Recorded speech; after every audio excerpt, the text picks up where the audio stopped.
Gotham Knights. You know, my red hood right here. It's my dude. Nightwing is my favorite character, but I do want to talk about Gotham Knights. I did promise that this channel was going to start shifting a little bit, and where I was going to start doing some things like, in addition to play on news, I wanted to talk about other news around the gaming landscape and other things I'm interested in, like AEW, things like that. So this channel is going to become a hybrid of everything that Splice here, that's me, is interested in. So let's talk about Gotham Knights, one of my most anticipated games of 2021. This is going to be the official catch-up. I know there's other channels out there and they're doing some really cool Gotham Knights coverage, but nobody does coverage like me, like this dude right here. So let's jump into that.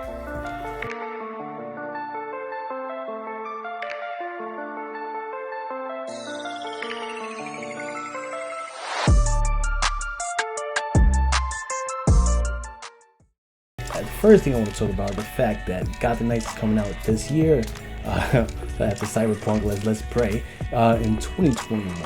Now, the video you guys are watching behind me is a pre-alpha build of the game.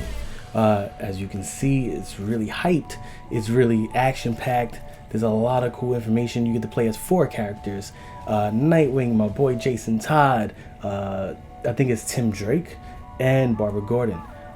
Tim Drake seems like a hybrid though. They put a little Damian Wayne stuff in there, as well as you have Tim Drake's his bow staff, but you also have the hood of Damian Wayne's. I guess they're trying to mix and match and try to put both characters into one. It would have been cool if they would have put Damian Wayne there as his own thing, just to have all the Robins represented. But I mean, maybe DLC, right? So now there are at least 4 playable characters, as I just discussed. Now, each character is going to feel different. They're going to have a whole different move set of each one, but at the same time, they're pulling a lot of the inspiration from the Arkham series. This is not a continuation of the Arkham series. Again, not a continuation of the Arkham series. This does kind of take, I'm not gonna say it takes place, but it takes inspiration from the end of Arkham Knight, where Batman, quote unquote spoiler alert, died at the end of Arkham Knight. So Batman in this game is dead, and Jason Todd, Nightwing, Robin, and Batgirl, they have to discover who killed Bruce Wayne, as well as dealing with all of Gotham's villains that's now running amok, and also the threat of the Court of Owls, which is one of my favorite Batman villains that there is the Court of Owls. There's a secret society running Gotham that has the same amount of money and wealth as Bruce Wayne, and they've been doing it for hundreds and hundreds of years. So it's, and even I think some of Bruce Wayne's family members was in the Court of Owls as well. So it's pretty fucking crazy. So this is where the game picks up and the game starts off at, and this is where you yourself as a player is going to begin your journey with any characters that you choose. You know, I'm going for my boy Nightwing first, followed by Red Hood, but no Batcave at all. This game, if anybody read any of the Detective Comics, where Batwoman was the leader of her own team, along with Tim Drake, Clayface, I'm trying to remember who was on that team. I think it was the Signal. It was a spoiler, but I don't think Batgirl was there. Anyway, she had her own team, and their base of operations was the Belfry. Or Belfry? I know, man, you know me in words. But yeah, this is what is going to be your base of operations. I do not know. See, a lot of other, previewers, reviewers are not talking about this. But why is the Batcave not the home base of the Gotham Knights? Here's my take on it. Batman identity is exposed, right? Similar to the end of Arkham Knight. Now, with his identity exposed, they cannot use Wayne Manor as a base of operations because it's being investigated by the GCPD, so it's not suitable for their uses. Now, that is the only reason I can think of. Either that, or it was destroyed. Maybe it was an explosion. Wayne Manor went up along with the Batcave, because there's no reason why the Batcave is not utilized. Like, if Batman is dead, the Batcave, there'll be nobody in it, so they would be able to use it. So the fact that they're relocating to the Belfry, which is the base of operations for Batwoman's team in the comics, says a lot. So I don't think the Batcave is going to be available. They're saying that the Batcave is not the home base, but they never said you can't go into the Batcave. I don't think you can at all. I think the Batcave just Not that it doesn't exist. I don't think it's not available to the Gotham Knights. Gotham Knights story. The story. I mean, you could see the smile on my face. I am so eager for this game. The story is an original story. The story is not anything that you've seen before. The story is not, like I said, it's not a continuation of Arkham Knight. It is not taking anything from the comics, even though I do think that they will take some inspiration from the comics. I mean, you already have the Belfry, where the team itself in the comics was called the Gotham Knights, with Batwoman, like I said, Azrael, Clayface, and a bunch of them. So the fact that it's called the Gotham Knights is located in the Belfry. Don't be surprised if Batwoman does make an appearance. I do think it's highly likely that she does show up at one point. Maybe in an Alfred type of role. I don't know. But it's a wholly original story. I'm going to read it here. It's the senior producer. His name is Fleur Marty. And he said, we're not reenacting any of the existing stories from any of the comics. Gotham Knight's story is fully original.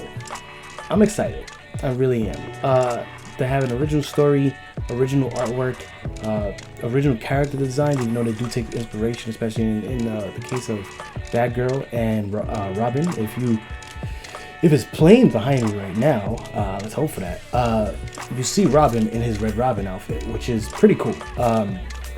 I do hope that they do give Red Hood a Red Robin outfit too, because if you know any of the comics lore, Red Hood was the original Red Robin before giving it over to, well, not giving it over, Tim Drake actually just went and just jacked the outfit in the name. So I do hope that there's at least DLC. The costumes do look customizable, as in the pieces you pick up in the street from drop villains you can equip onto your character to actually give your character a unique look. I am thrilled because that's one of the things that I thought was really missing from Marvel Avengers, that even though you get all this gear, it doesn't change the look of your character. So I'm hyped for this. The Court of Owls, like I said in the beginning of this video, it's going to have a huge impact on the story here. Supposedly, the Court of Owls, in interviews, the developers have been saying that the Court of Owls never interacted with Batman in this universe.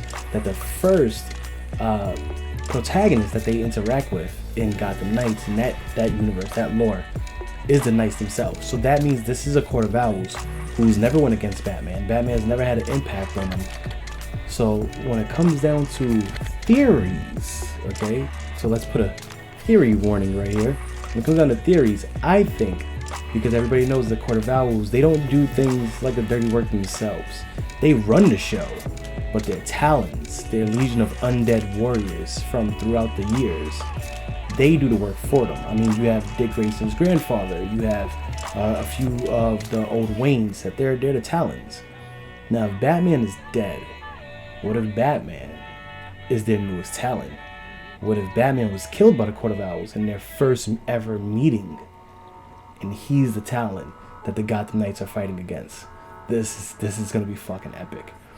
So there's a teaser that WB put out for Gotham Knights, and in the teaser you actually see Batman's Labyrinth. Now, anybody who's a comic book fan knows that the Court of Owls, I believe, kept Batman in a labyrinth for a week or two. Leave the comment down below if you know what I'm talking about.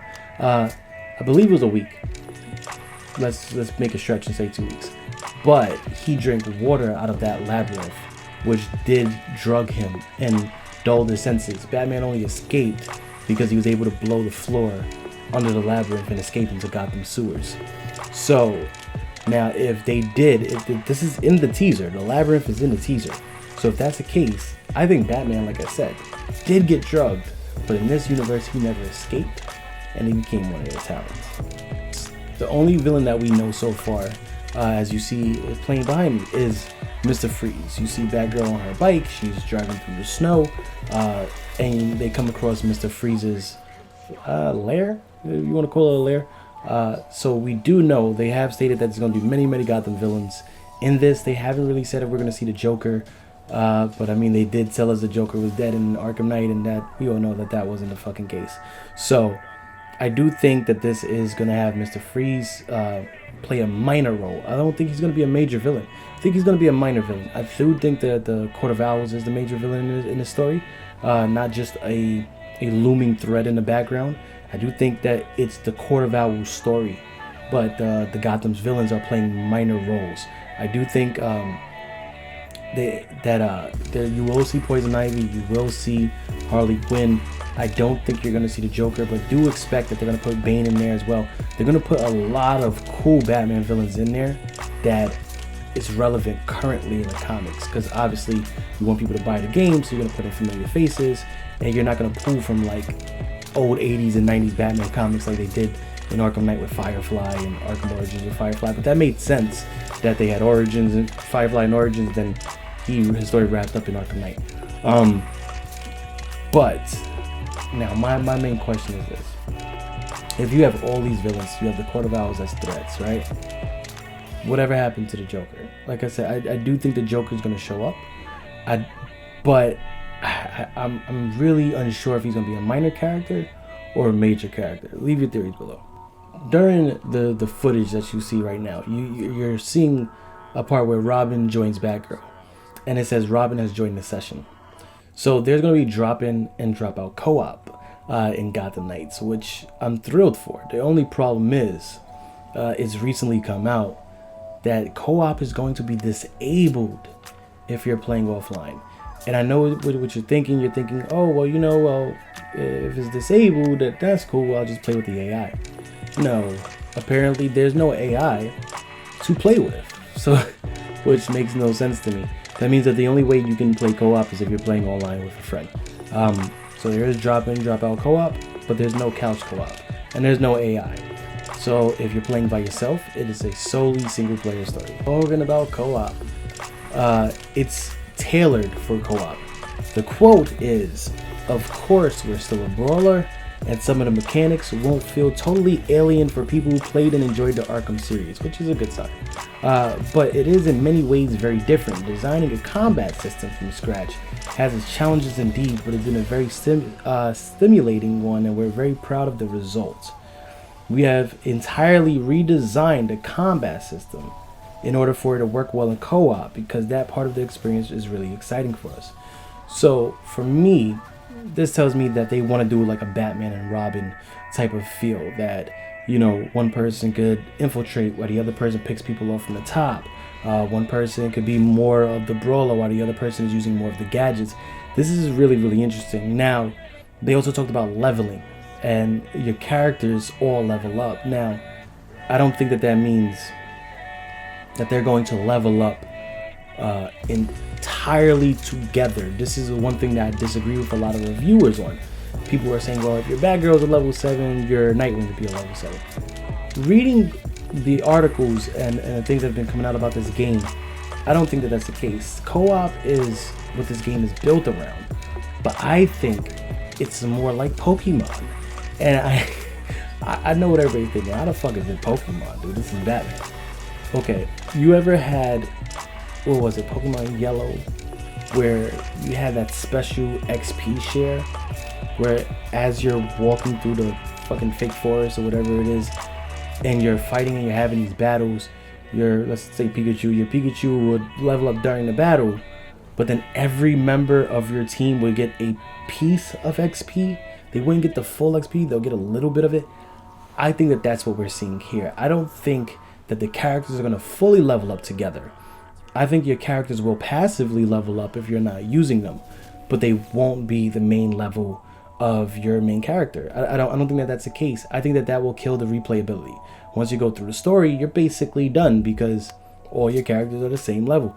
That doesn't, they're trying to make this a games as a service type of model, and I don't think that fits the model if all of them level up together. There is skill trees, so you might want to re-roll your character. I think that's going to be possible, but at the same time, to give a little bit more replayability, I think they're going to be doing an XP share type of deal. Now, on the case of skill trees, since we're talking about skill trees, here's a quote for that. They want each character to feel different. They don't want Red Hood to play like Batgirl. They don't want Batgirl to play like Red Hood. I mean, that's just common sense. Red Hood is more of a beefy character that uses more range attack because he has his pistols, rubber bullets, I guess. And then you have Damian Wayne, who's more like Tim Drake, excuse me. That's more like a middleman because he has his bow staff, so he's fast and agile, but he also can pull off some sick combos. And you have Nightwing, who's all about agility and quick takedowns, fast, hit him hard. And then you have Batgirl, who's very, very agile, and she's more tech-based because it's Barbara Gordon. So the quote is, they're all trained under Batman, so to have certain crime-fighting approaches that are derivative of that, but at the same time, they have all kind of evolved in their own direction. They have their different specialties. Things like traversal, we wanted to make sure that each character had a different kind of spin on that idea with being able to kind of party crash on crime, Redding said. So I think it's more like, if they're talking about party crashing, so that means traversal. That means they're going to have grappling hooks, but maybe Nightwing can do a backflip off buildings while Batgirl, you know, kind of does a leapfrog. They're just going to feel different as they go through Gotham City. We do know that there's bat cycles in there. You see it here in the gameplay. There's going to be bat cycles. Now, I don't think they're going to be the same bat cycles. I think they're going to be different. I think each bat cycle is going to feel different as well. Maybe Robin has an ATV. Maybe Jason Todd has a car. I'm hoping for a fucking car at some point for Jason Todd. That's just going to be sick. But we do know Nightwing likes his, not Harleys, but his sports bikes. So it's going to be cue to Chris O'Donnell fucking racing montage here. Pull back. I can make it! Redbird control codes. No! Don't do it to me! No! No! So I do think it's going to be different when it comes down to traversal, as Redding said. But I think it's going to go beyond just the grappling hooks and how they dismount and stuff like that. I think you're going to have different unlocks that is unique to each type of vehicle that the characters are going to have. That's my opinion. That's all the Gotham Knights news that we have so far. As new things come out, we're going to keep covering Gotham Knights here on this channel. We're going to have tons of gameplay for this thing. This is my most anticipated game of 2021 so far. So what do you guys think? Are you guys hyped for this? Are you guys thrilled? Can you wait? Can you not wait? Are you tired of Batman? Do you want to see fucking Superman just go through a building and snap General Zod's neck while he screams no and cries when he could have just flew away? Is this things that you want to see? Let me know down below. And until next time, game over. Wow, bitches. Bang. That's a Kenny Omega reference right there.